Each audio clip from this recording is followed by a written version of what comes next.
Okay students, तो आपने जो कोर्स एनरोल किया है उसका नाम है DCA। Am I audible to everyone? मेरी आवाज़ आ रही है सबको? Yes sir. Okay fine. तो ये है डिप्लोमा इन कंप्यूटर एप्लीकेशन और ये आपका नॉर्मली 6 मंथ्स का कोर्स होता है। 120 आवर्स आपको देना होता है इसमें, लेकिन हम इसको 2 मंथ्स में कंप्लीट करेंगे फास्ट ट्रैक में। ओके तो आज का आपका पहला टॉपिक है who is father of computer. किसी को पता है?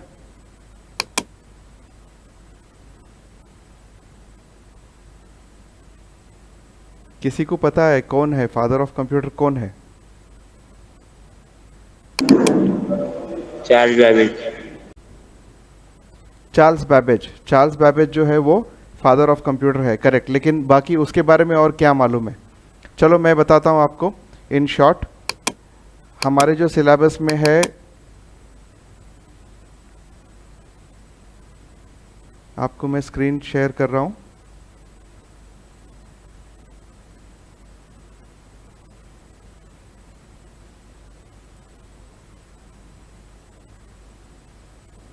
ओके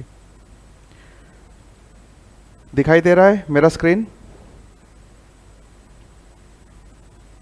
ओके तो ये है चार्ल्स बैबेज और इन्होंने कंप्यूटर इन्वेंट किया था।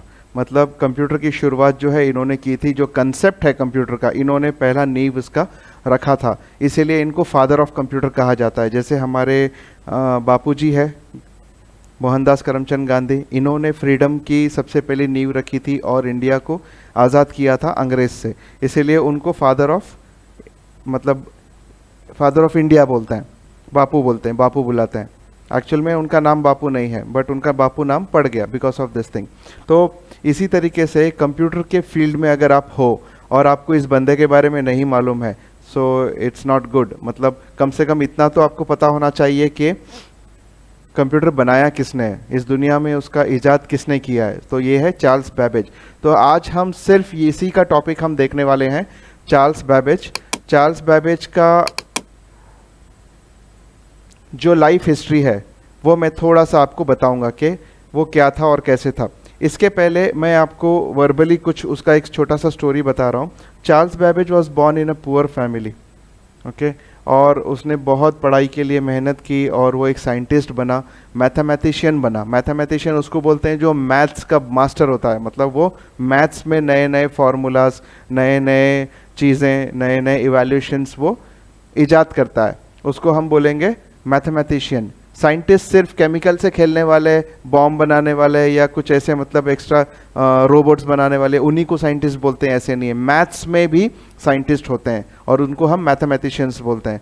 सो चार्ल्स बैबेज वाज मैथमेटिशियन और कंप्यूटर का इजाद हुआ था ग्रेट ब्रिटेन में, नॉट इन अमेरिका। बट आज के तारीख में अमेरिका सबसे बड़ा हब है कंप्यूटर्स का, सॉफ्टवेयर हो या हार्डवेयर हो। But it started all the things started from British people. Okay, so Charles Babbage was born on December 26, 1791, son of Benjamin Babbage, a London banker. मतलब उसके पिताजी जो थे वो बैंकर थे, वो ज़माने के banks. Upon entering Trinity College, Cambridge in 1811 में वो कैम्ब्रिज में ट्रिनिटी कॉलेज नाम का एक कॉलेज था, ट्रिनिटी, वहाँ पर वो एंटर हुए, वहाँ पर उन्होंने एडमिशन लिया शायद। तो वहाँ पर उनको ऐसा लगा कि यहाँ के जो टीचर्स हैं उनको भी उतना मैथ्स नहीं आता है, नहीं समझता है जितना कि इनको समझता था उस वक्त में। He found himself far in advance of his tutors in mathematics. Babbage co-founded the Analytical Society for promoting continental mathematics and reforming the mathematics of Newton, then taught at that university. मतलब उन्होंने एक society form की, ये देख करके उन्होंने एक society form की कुछ लोगों के साथ मिलके, और उन्होंने मैथ्स के ऊपर रिसर्च करना शुरू किया। उनको ये लगा कि लोगों का जो मैथ्स सिखा रहे हैं कॉलेज में, उनका भी नॉलेज उतना नहीं है जितना मतलब मैथ्स में डीप जाना चाहिए। तो उन्होंने मैथमेटिक्स को रिफॉर्म करना शुरू किया, मतलब उसको अलग शेप देना शुरू किया, reforming the mathematics of Newton वो जमाने में, before Charles Babbage, Newton was the greatest scientist in the world. Newton, आपको पता है ना, Newton's law, first law, second law, third law. Newton ने क्या इजाद किया था? What was the invention of Newton? Gravity. Yes, Newton invented gravity, गुरुत्वाकर्षण। तो न्यूटन का जो मैथ्स था वो ज़माने में, because he was called the father of mathematics, Newton, तो उसी के सब फॉर्मूलाज चलते थे, उसी के कैलकुलेशंस चलते थे, तो उसको रिफॉर्म करना शुरू किया मिस्टर चार्ल्स बैबेज ने। Then in his 20s Babbage worked as a mathematician. देखो, इन हिज 20s मतलब 20 साल की उम्र के करीब करीब उन्होंने एक मैथमेटिशियन के जैसा काम करना शुरू कर दिया, principally in the calculus of functions. Maths में एक सब्जेक्ट होता है कैलकुलस, तो कैलकुलस में वो काफ़ी आगे थे। He was elected a fellow of the royal society. देखो, ये जो है रॉयल सोसाइटी, यही वो सोसाइटी है जो फंडिंग प्रोवाइड करती थी इन्वेंशंस को। रॉयल सोसाइटी इन 1816 में, and played a prominent part in the foundation of the Astronomical Society, later Royal Astronomical Society. दो सोसाइटी मर्ज किया गया था वो ज़माने में, एक तो था रॉयल सोसाइटी और एक था एस्ट्रोनॉमिकल सोसाइटी। तो रॉयल सोसाइटी और एस्ट्रोनॉमिकल सोसाइटी लेटरली वो मर्ज होके उसका नाम रखा गया रॉयल एस्ट्रोनॉमिकल सोसाइटी इन 1920। सो यहाँ तक तो ठीक है कि बैबेज कॉलेज गए, उन्होंने देखा कि मैथ्स बहुत वीक है पढ़ाने वालों का, उन्होंने एक सोसाइटी फॉर्म की, फिर उन्होंने वो सोसाइटी का नाम रखा रॉयल सोसाइटी, और फिर रॉयल सोसाइटी फिर मर्ज हुआ बहुत छोटी ग्रुप थी रॉयल सोसाइटी, फिर एक बड़े ग्रुप से मर्ज हुआ जिसका नाम था एस्ट्रोनॉमिकल सोसाइटी 1821 में। फिर उसके बाद इन 1821 उसके बाद बैबेज इन्वेंटेड डिफरेंस इंजन। क्या इन्वेंट किया उन्होंने? Difference engine. फोटो भी आपको सामने दिखाई दे रहा है, डिफरेंस इंजन, जो दो नंबर्स के बीच में डिफरेंस बताता है कि भाई कौन सा बड़ा है कौन सा छोटा है। बराबर, मैं प्रॉपरली नहीं बोल पाऊंगा आपको, लेकिन इतना समझ लो कि 2, 3, 4 नंबर के बीच में वो डिफरेंस बताता है। तो ऐसा इंजन, इसमें देखो कोई इलेक्ट्रिकल करंट इन्वॉल्व नहीं है, there is no display, there is no keyboard, there is no mouse, बस मैकेनिकल चीज़ें हैं। मैकेनिकल चीज़ें हम ऑपरेट करके उसमें इनपुट करते हैं और आउटपुट आता है, लेकिन आउटपुट भी नंबर्स में नहीं आते हैं, वो बाइनरी कोड्स में आते हैं। जैसे फॉर 0 and 1, बाइनरी कोड का मतलब होता है दो नंबर को यूज करके बनाया हुआ कोड, 0 and 1, और वो कोड को बाद में एनक्रिप्ट करते हैं रियल नंबर सिस्टम में। That is a different story, वो हम बाद में देखने वाले हैं। Okay, so in 1821 Babbage invented the difference engine to compile mathematical tables. On completing it in 1832, कितने साल लगे? 11 साल। 1821 में स्टार्ट किया काम, 1832, ऑलमोस्ट 10 से 11 साल लगे उसको कंप्लीट करने के लिए। He convince the idea of better machine that could perform not just one mathematical task but any kind of calculation. देखो, ये जो सेंटेंस है ना, इसमें एक बहुत बड़ी स्टोरी छुपी है। ही कन्विंस्ड, किसको कन्विंस किया उसने? जो ये सोसाइटी है रॉयल एस्ट्रोनॉमिकल सोसाइटी, इसके सारे मेंबर्स को कन्विंस किया कि हम अगर इसमें पैसा लगाएं तो हम इससे अच्छा बना सकते हैं, मतलब डिफरेंस इंजन से अच्छा कुछ और बना सकते हैं जो एबिलिटी रखेगा आगे मैथमेटिकल टास्क और कैलकुलेशंस कंप्लीट करने की। ओके, तो इतने की ये जो स्टेटमेंट है, इसका एक छोटा सा मैं स्टोरी इसमें बीच में घुसा रहा हूं ताकि आपको समझे कि ये इसने कंसीव्ड मतलब कैसे, क्या मतलब इन्होंने समझाया बाकी लोगों को। अभी जब इन्होंने डिफरेंस इंजन बनाया, डिफरेंस इंजन का काम था दो नंबर्स के बीच में डिफरेंस बताना। जैसे 5 - 2 का आंसर होता है 3, दोनों के बीच का डिफरेंस है 3, बराबर। तो ये कैलकुलेशन करने के लिए difference engine was taking around 20 to 40 minutes literally, क्योंकि इसमें इन्वॉल्वमेंट था। ये मशीन आपको स्क्रीन में छोटी दिख रही है, लेकिन ये काफ़ी बड़ी मशीन है, ऑलमोस्ट एक रूम उतनी बड़ी दिखती थी वो, आज भी म्यूजियम में है ब्रिटेन में। तो इसको ऑपरेट करने के लिए 4 से 5 लोग ऑपरेट करते थे साइमल्टेनियसली, उनको रोलर्स, गियर्स, लीवर्स घुमाना पड़ता था। तो वो इनपुट होता था, डेटा नंबर्स इनपुट होते थे, फिर आंसर बाहर आता था। तो 20 से 40 मिनट लगते थे एक आंसर आने के लिए। सपोज अगर मैं 5 - 2 करूं तो 3 नंबर का आंसर आने के लिए उतना टाइम लगेगा। तो जितने भी मेंबर्स थे उनके रॉयल सोसाइटी के, सारे लोगों ने फंडिंग के लिए मना कर दिया। उनका कहना यह था कि इतना टाइम लग रहा है, इतने देर में तो हमारे घर का बच्चा आंसर कर देता है कि मैं 5 - 2 आंसर 3 बोल देगा फटाक से। अभी फिर बात आती है कन्विंस कैसे किया जाए, मतलब कैसे किया उसने, चार्ल्स बैबेज ने। उसने उसका एक ही जवाब दिया था जो लोगों ने पूछा उसको कि भाई ऐसा कोई आंसर बताओ कि हम कन्विंस हो जाए कि भाई आपका जो मशीन है ये आगे चल के अच्छा रहेगा या फास्ट है। तुम्हारा मशीन तो बहुत स्लो है, 40 मिनट ले रहा है, जबकि हमारे घर का बच्चा जो है वो 2 सेकंड में आंसर बोलता है इसका, तो इसके ऊपर पैसा डाल के बर्बाद क्यों करना है। तो चार्ल्स बैबेज का जो आंसर था उनको कन्विंस करने के लिए, उसी वजह से आज हमारे सामने ये कंप्यूटर है। अदरवाइज ये कंसेप्ट, डिफरेंस इंजन का कंसेप्ट हमारा वहीं पर स्टॉप हो चुका था और वहाँ पे चैप्टर क्लोज हो जाता था। शायद हमारे पास कंप्यूटर जैसा डिवाइस या दूसरा कुछ होता था, टेक्निकली हम बहुत पीछे होते थे शायद।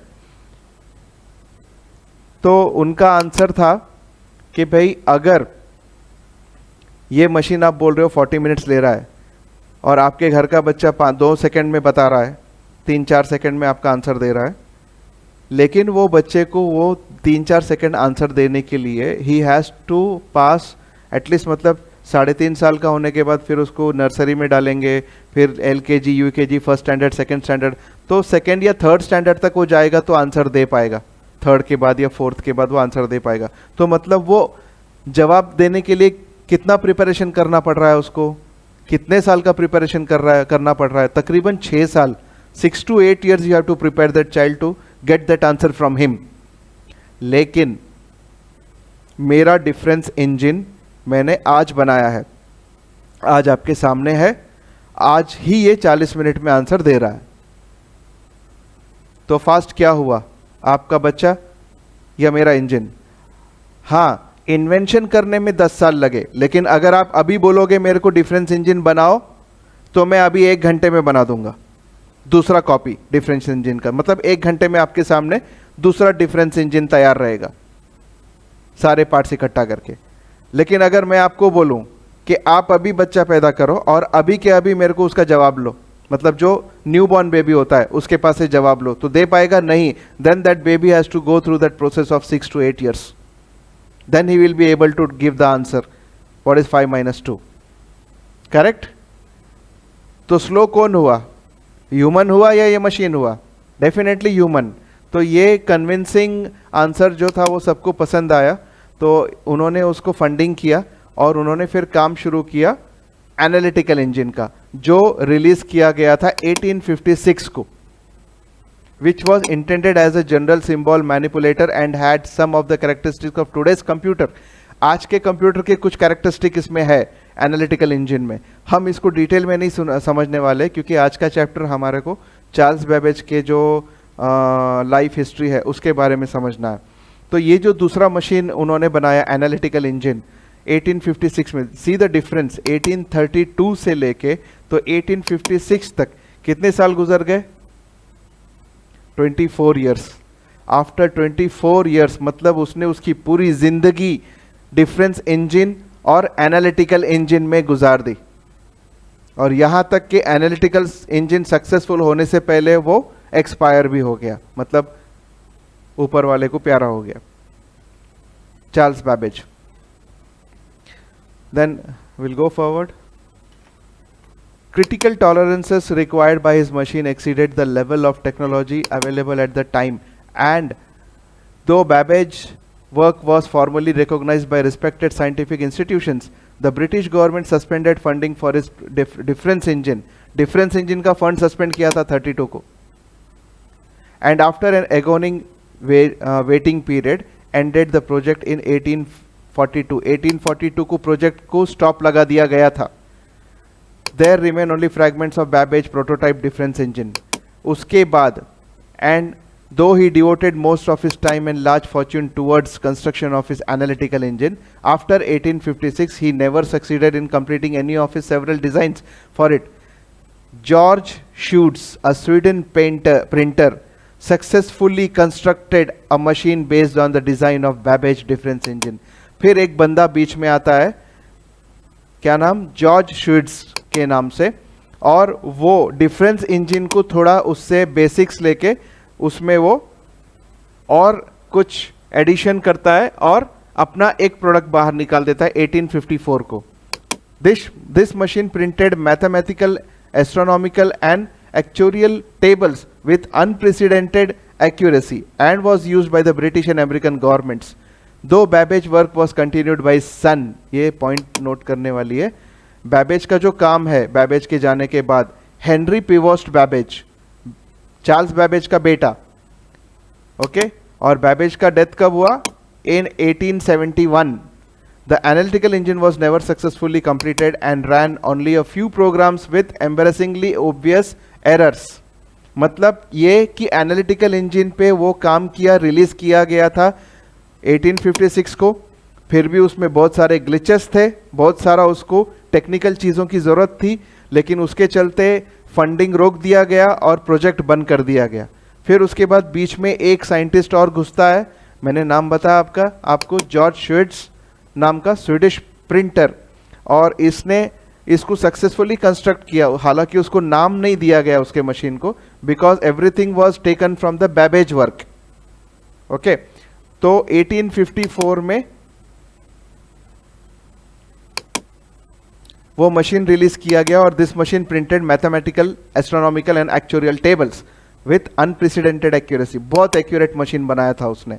और जो एनालिटिकल इंजन था, चार्ल्स बैबेज के बाद हेनरी प्रीवोस्ट बैबेज ने उसको कंटिन्यू किया, और चार्ल्स बैबेज की डेथ हुई थी 1871 में, और हेनरी प्रीवोस्ट बैबेज भी उसको पूरा नहीं कर पाए.